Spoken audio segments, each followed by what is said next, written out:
want to thank him publicly for all the work and help and shepherding through the first tranche of disaster aid that the House voted on last week. The Senate voted on yesterday is going to the President for his signature as part of the FAA reauthorization bill.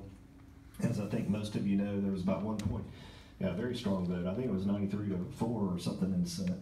But I think most of you know there's about $1.14 billion in CDBG DR money that Congress has appropriated as part of that vehicle, that FAA reauthorization bill, to go specifically to North Carolina.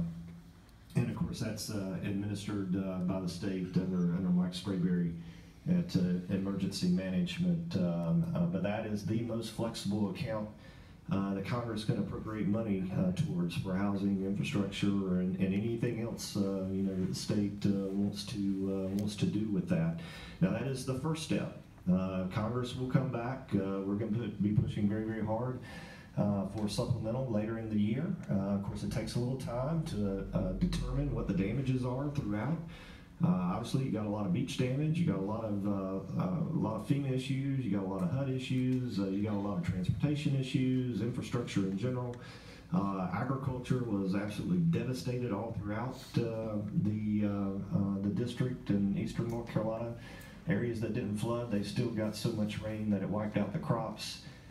So it's just really a significant disaster across the board, even if you didn't experience significant flooding.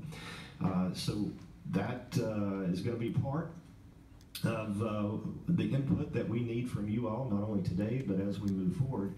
Are those specific needs out there that we may not be aware of, where we might need to tweak a law here or there, provide extra funding for an account as we're working on a disaster supplemental later in the fall of this year.